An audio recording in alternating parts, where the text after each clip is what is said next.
I'm Adam Manis. And I'm Peter Martin. And you're listening to the You'll Hear It podcast. Jazz Explained. Explained, brought to you by Open Studio. Go to openstudiojazz.com for all your jazz lesson needs. Yes. Peter, how do you like my outfit, man? Do I remind you of anybody? Right.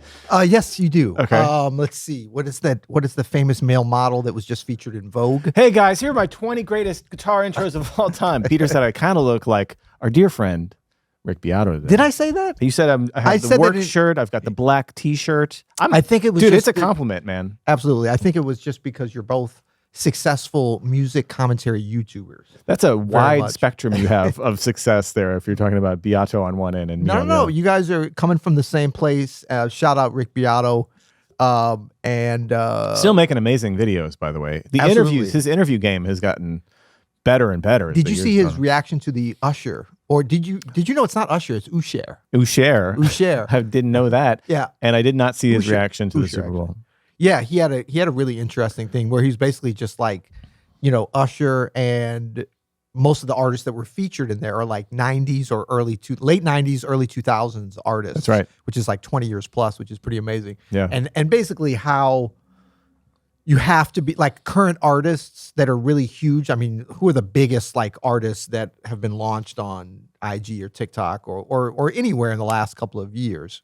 Yeah, any of them, the Billie Eilishes of the world. How they couldn't really pull off the way that the Super Bowl halftime show is constructed, for better or for worse. But he kind of breaks that down. It was very interesting. Yeah, it was very interesting. Have you seen? I sent you a little teaser short of him interviewing Brad Mehldau at the piano. Yes, I was a little jelly, a little jelly. That's our friend. That's our friend. That's our guy. Friend of ours. No, I'm actually really interested in that. I know. I can't wait for that. He's going to do a great job on that. Okay, so following up. Oh, first of all, as you said, sponsored by Open Studio. Go to openstudiojazz.com. Something I just wanted to highlight that a lot of folks may not know about. Tell us about the next. We have so much cool community stuff going on. That's been like the biggest thing that's evolved over the last really couple of years from the beginning, but like we've been leaning into it even more because we have such an amazing community of really cool people, many of which are here on the pod as well. That's right. Yeah. We know. But one of our really cool community events that we do, gathering places, is the listening sessions. That's right. Yeah. And what's the next one going to be? Well, the next because that's for all members, right? Yeah, the next one is going to be the Bill Evans Trio live at the Village Vanguard, Sunday at the Village Vanguard. Ooh. We've been doing a series of trio records, like the iconic trio records. We just did the Bad Plus. These are the Vistas. Yeah. We've done some Brad Mehldau. We did live at the Village Vanguard, Volume 3.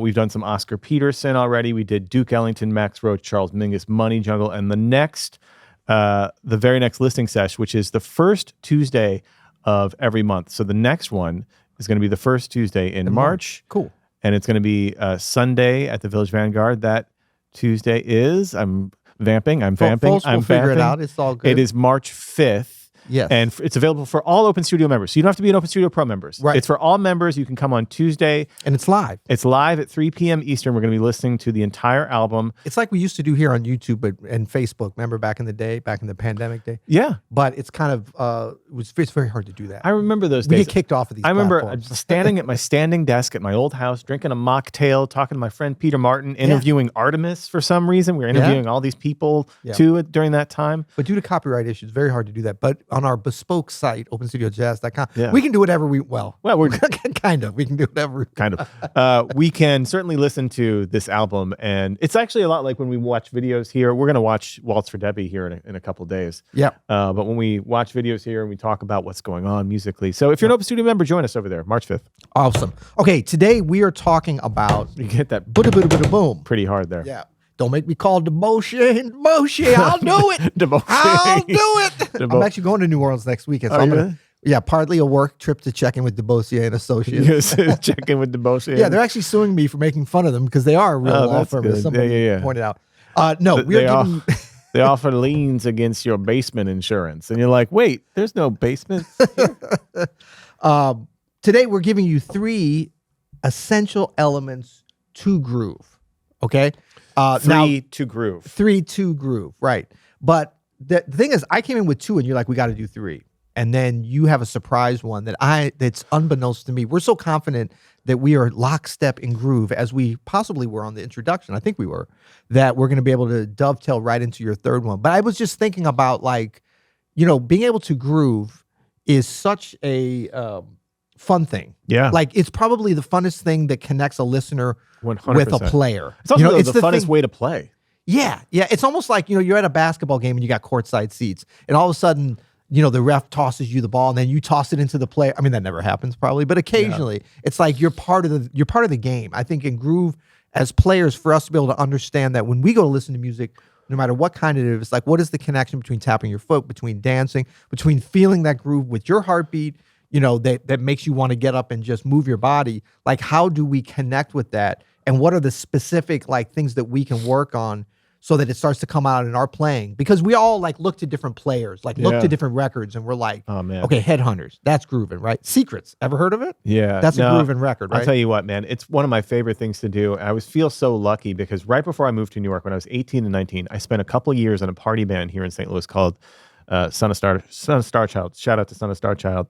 Had many iterations, but we mostly played Parliament P-Funk covers, and James Brown covers. You got to you might get injured. And so I learned on the job there really how to lock in for. I mean, because we would play the Big Payback for 17 minutes and just groove out and let shenanigans happen, and let the song come to us. Or we played Mothership Connection for 25 minutes, and it was so much fun, man. Right, and you got sucked into the groove. You get sucked in, vortex. and it just becomes this trance for everybody. Yeah, it's so much fun. It's important, and I think sometimes in jazz, because we get so intrigued and involved with the more cerebral side of, or seemingly cerebral, I should say, because groove can be very cerebral, and we're going to make it a little bit cerebral because we are going to use our cerebellums today. But no, I think some of the things like harmony and voicings, all this stuff that's really fun, of course, very important elements too, but it can feel to us like those are easier areas for us to progress in. Yeah. Because we can accumulate some more harmonic knowledge, some more improv knowledge. How do you navigate this chord? And then maybe we let go of the progress that we want to make on the groove side as well. Well, it's so hard. So we've been working on this new Aaron Parks course, and Aaron Parks has an amazing way that he talks about this stuff. So he calls, harmony is the intellect. And a lot of times the intellect is the loudest thing. Our mind is the loudest thing in our existence. And so it can take over. Well, I got to know this chord and these smart things. Melody is the heart. It's the emotion, right? When we hear melody, it moves us to tears. It brings us joy. It gets us riled up. But rhythm is the body, right? And so to me, groove is a dance. You have to, nothing is better than playing music for people that are dancing. Yeah. Whether that's in a P-Funk cover band or, at a swing band or a jazz group or a tango band or a pop band or whatever it is. But when you're seeing people move to your music, when you're moving to your music, there's something different that goes on than it's just being an intellectual exercise. It should be a dance. Yeah, absolutely. So that, I think, really typifies what I'm going to put out there as our number one essential element. Do you dance at weddings? I do dance. I mean, not necessarily at a wedding. To bust it out if something comes on that's your jam? What's your jam? You Ohio Players guy? What do you got? I love Ohio Players. Yeah. I mean, I love Parliament. I love Stevie, of course. I mean, all this stuff, Careless Whisper, when that comes on, what do you do? No, I don't. No, I run for cover. Okay. No, Careless Whisper is cool. Yeah. I sing more on that one. It's the melody. It pulls your heart. It pulls your heart. Yeah. No, I was going to say, but the number one, our first element, I think really is explained well by what you just said in terms of connection with dance. And that is confidence. That's the element. So, and the reason I want to say this with dance is I think a lot of people hear you say that and they immediately are like, I'm a bad dancer, or I can't feel the beat, or I don't have rhythm. My parents don't have rhythm. My caretaker, there's every excuse in the book. But then people that have seemingly good natural rhythm, a lot of times can't necessarily put that together to be able to groove on an instrument. So where do we find not false confidence, real confidence to be able to groove? Because all these other things that we're going to talk about, spacing and these a little bit of foreshadowing there, aren't going to matter anything if you don't have confidence, because you can't fake this, right? Yeah. So first of all, I have checked with our attorneys. They are now our corporate attorneys, DeBossier and Associates. DeBossier. They have allowed us to write a license. You can't say that, but okay. Yeah. I get it. No, they have. They have given us license throughout the 50 states and beyond. This is an international license to all of our dear listeners to be able to develop their sense of confidence in the groove. There are no limits for any individual. Dude. Okay? This is not the type of thing like I want to become a world-class Olympic level sub 2-hour marathoner.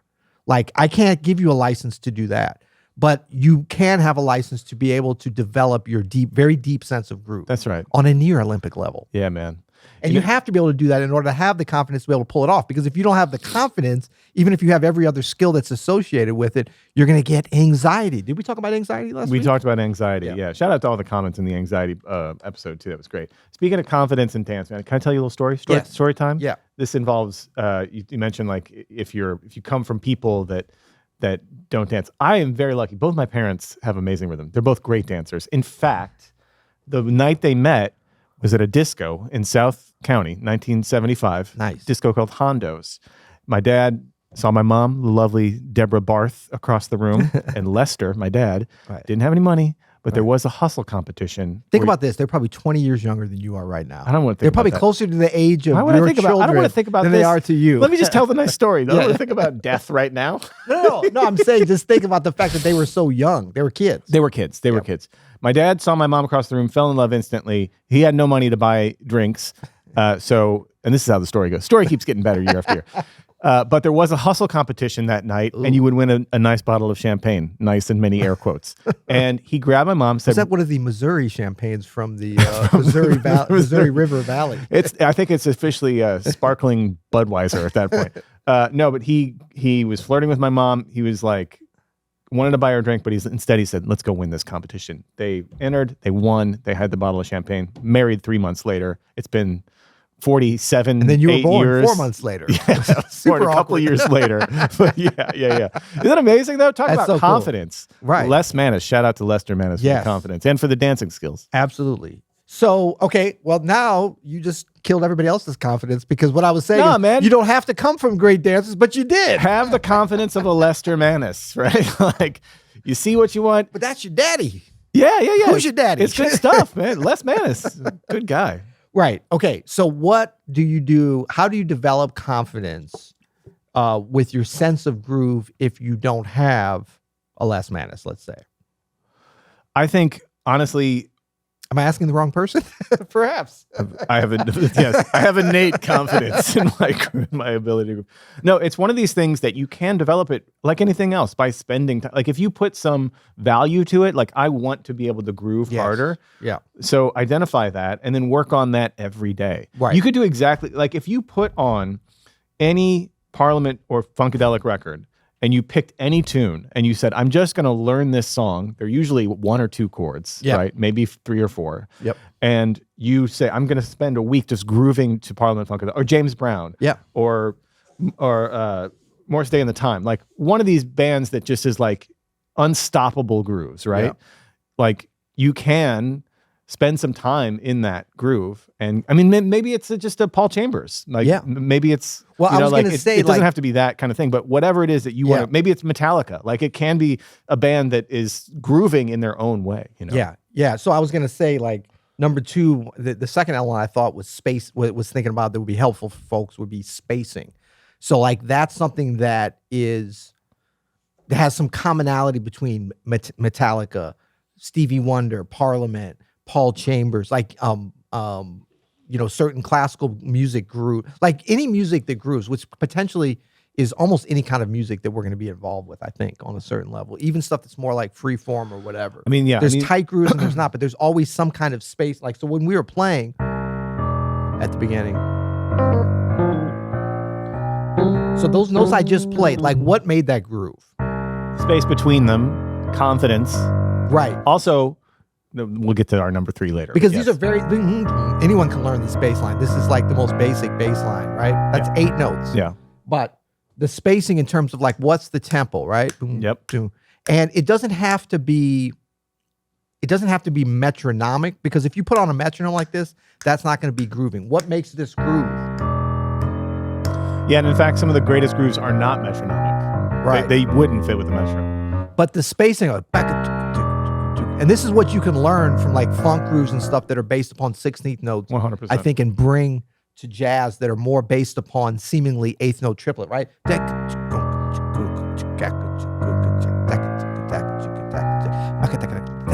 can also learn like the spacing has to be the same each time. Like you can't go.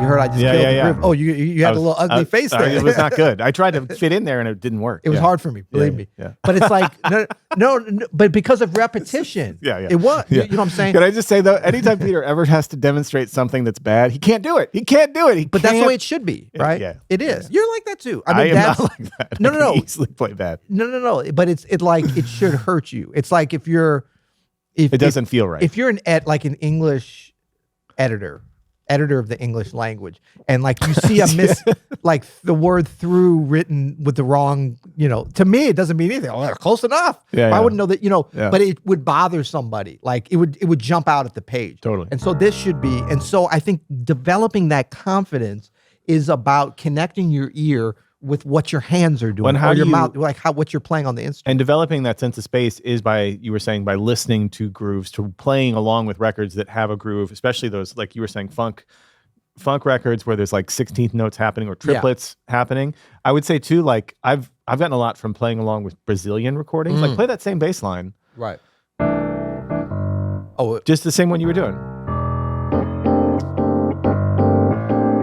Yeah. Just taking a simple bossa nova rhythm or samba rhythm and like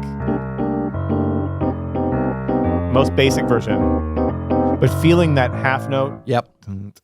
Right.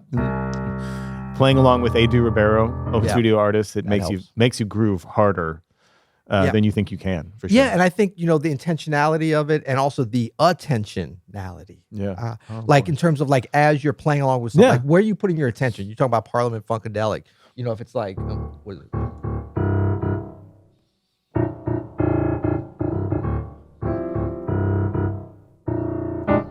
Like you hear what I did there? Like I anticipated there.